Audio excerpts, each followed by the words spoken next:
Hello, everyone, and welcome to this week's What's Up Wednesday, where we are going live with you on Facebook and LinkedIn every Wednesday at 12 p.m. Eastern Time to talk about our upcoming 23rd Annual International Human Trafficking and Social Justice Conference, hosted virtually this year on September 23rd through the 25th. So my name is Anna Schramm. I am the organizer of this amazing conference, working alongside Dr. Celia Williamson, based in the Toledo, Ohio area. And today I am joined by two special guests. We have Dr. Aaron Murnan, who is a licensed couple and family therapist. His research focuses on families disproportionately impacted by the criminal justice system. And we are also joined by Gwen Jackson, who has worked in the criminal legal system for over 15 years and has specialized in working with women who suffer from complex trauma and addiction. So hi, Aaron and Gwen. Thank you so much for joining me today. Thanks for having us. Yeah, happy for you guys to be here. So we are talking about our legal and law enforcement type of presentations at this year's conference. So last week we talked about our direct service sessions. The week before we talked about our art-related sessions. So I've kept mentioning how diverse of a conference we are. We have a lot of diverse professionals who talk about a variety of topics. And one of those topics that people can learn about is about legal and law enforcement. So before we get too much into that, Aaron and Gwen, can you first start us off by telling us a little bit more about yourself and the work that you do? So Aaron, I will have you go first. I'll pick on you. Yeah, that sounds great. So as you mentioned, I'm an associate professor at The Ohio State University in the College of Nursing. And most of my research is focused on trying to build out evidence-based practices to better respond to the unique treatment needs of women who have histories of being engaged in the sex trade industry and folks who have been victims of sex trafficking. And so Gwen and I met 5 or 6 years ago, maybe closer to 5 years ago. And we've been collaborating on a variety of projects since then, kind of with that goal in mind. Awesome. Thanks, Aaron. Gwen, tell us about yourself. I'm having connectivity issues, so if you guys can't hear me, I apologize. You sound good to me. So we'll keep our fingers crossed. That's the beauty of Jackson. being live. I work for Oh God, I'm so sorry. There is such a delay on my computer and it keeps going in and out. My name is Gwen Jackson. I work for Catch Court, which is a specialized docket in Franklin County, Columbus, Ohio. So I've been with the Catch organization for about 11 years. I currently serve in the capacity of the program leader for the docket. So my work involves a lot of training, community partners, and public relations. I do some legal work and advocacy, and of course, research and kind of innovative stuff with Dr. Murnan to bolster outcomes for the women that we serve. So it's kind of what I do. Yeah, I feel like you both kind of wear a lot of hats and different hats, but where you intersect is in this like legal space. So working on the legal side of the issue, and for listeners or people who might not be as familiar with that, can you talk about the importance of legal services specifically for victims and survivors of trafficking? What are the importance of effective policies and partnerships with law enforcement? And then why we even talk about these types of sessions at a conference like that. So I know it's a lot of questions in there. So, but yeah, so the importance of talking about this at a conference, but then also like why we have these legal services for victims and survivors. So I know Gwen may be back in. That's the beauty of being live. But Aaron, I will hand it over to you to kind of talk about that a little more. Yeah, of course. And I will say, I think this is probably a question best served for Gwen because she works in the criminal justice system. But, what I have grown to appreciate and understand over the last 10 years is that the criminal justice system, for better or for worse, fills a relatively large footprint in terms of our response to trafficking victims. And I think probably a lot of people at this conference, maybe more so than others, are really aware of the potential harms that kind of can go alongside that. But I think there's also a lot of potential through some of these specialty court programs like the one that Gwen directs, right? When we lean more into these treatment ideologies and kind of harm reductionist ideals, as opposed to these really classic punitive carceral responses, I think we do have kind of a unique opportunity to really provide quality care that's responsive to the needs of folks who have been victims of trafficking. Yeah, I think that's so important. And what have you seen from your perspective of like what are effective policies or what are effective like practices when working with victims and survivors? Yeah, so in terms of the criminal justice response specifically, and we don't have a ton of data to support this, this is really more so on the anecdotal side of getting to see a lot of these courts kind of in person and how they operate. I think one of the things that makes Catch Court really unique is because they take this very treatment-centered, client-centered approach that's really focused on meeting people where they're at and behaving like a substance use treatment provider. They serve a lot more women than a lot of similar court programs. And I think unsurprisingly, they also have higher rates of success. I think the women who they serve have really positive experiences there. I see that Gwen is coming back in and out. Yes, I know. I'm sure I think I saw her on her phone trying to make it work. But yeah, I think what you said about meeting the people where they're at with policies. And I know it's hard when you are trying to pass a law or work with people in different programs that you do need something that covers a lot of different areas, but also can be individualized enough because stories are different, experiences are different. Like you said, meet the client where they are at.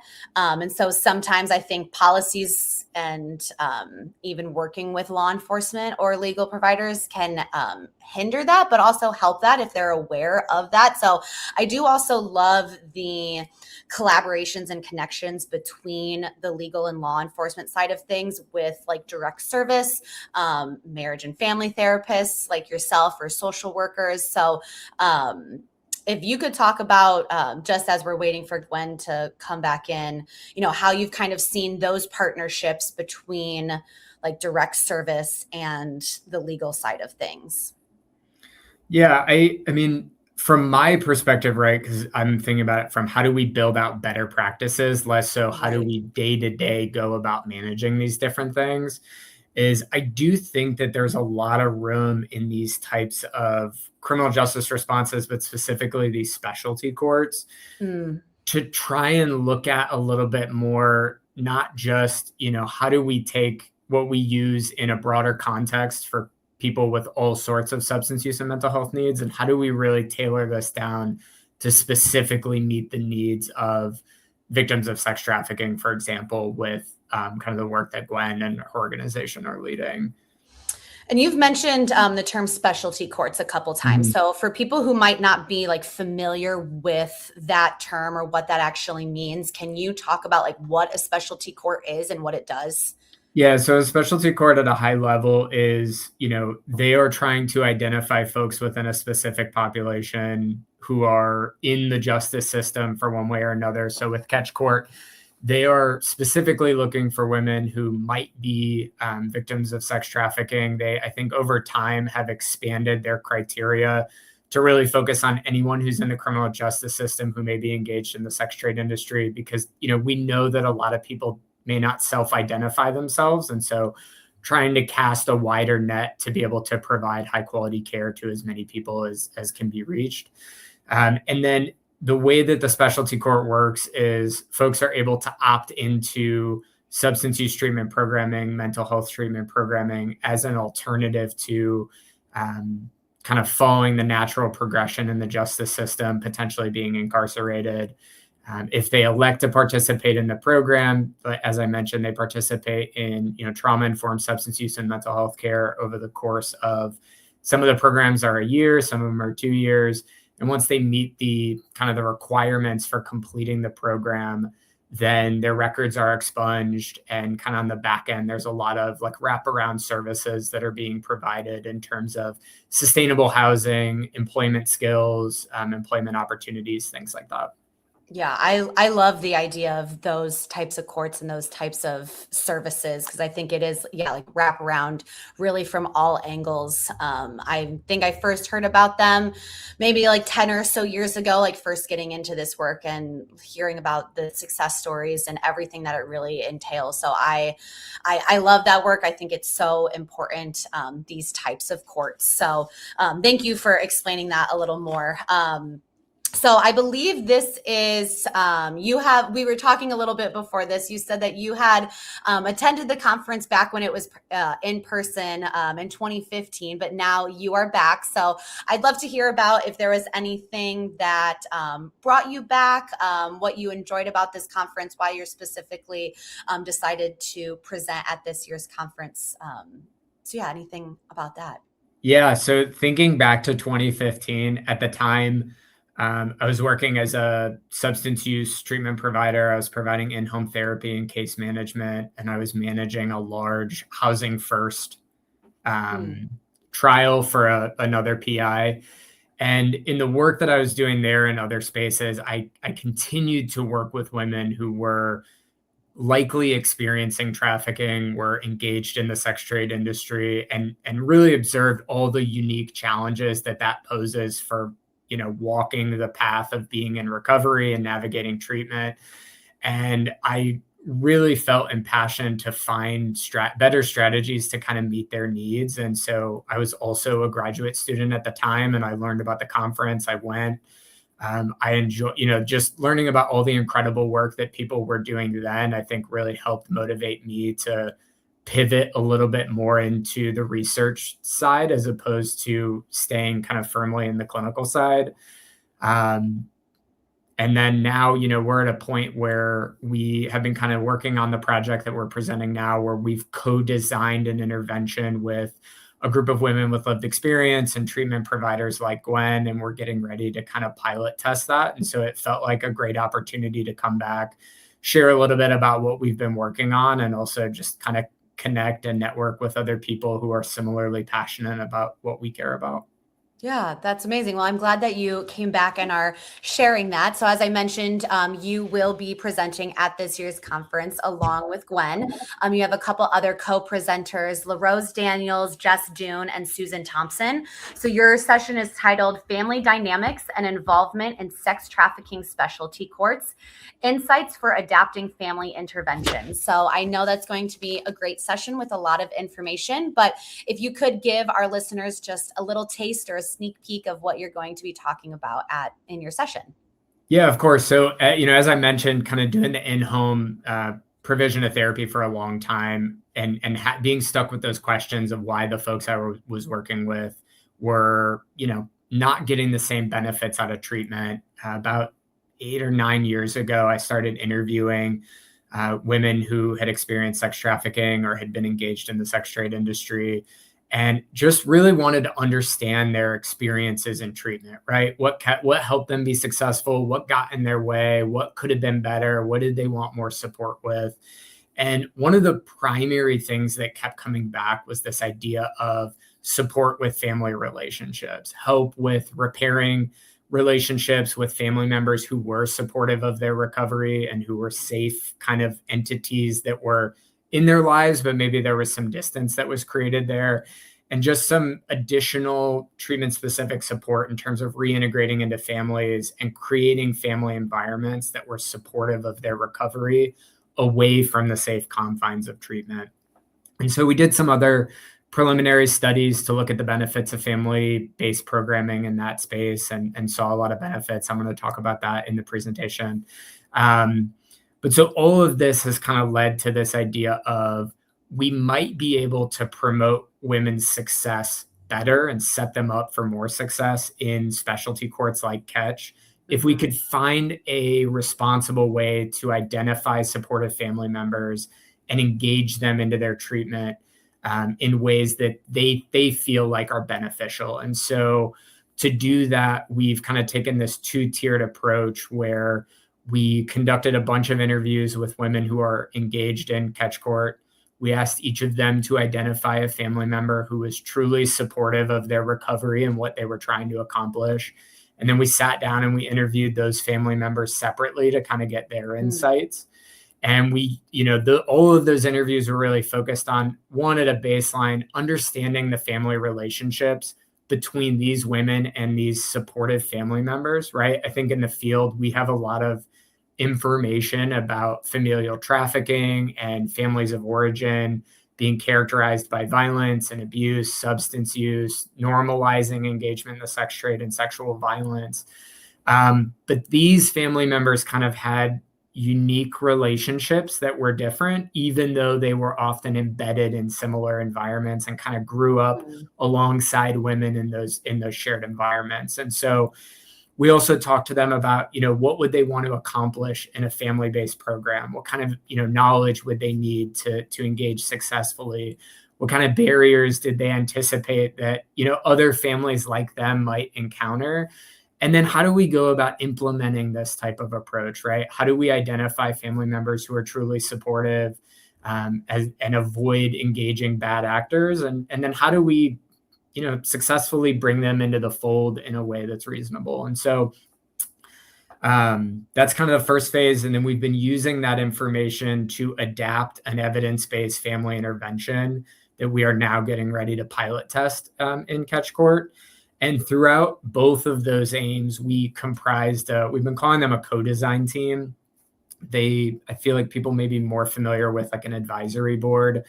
But so this group is a group that's comprised of myself, a group of women with lived experience, and the program director of Catch Court, Gwen.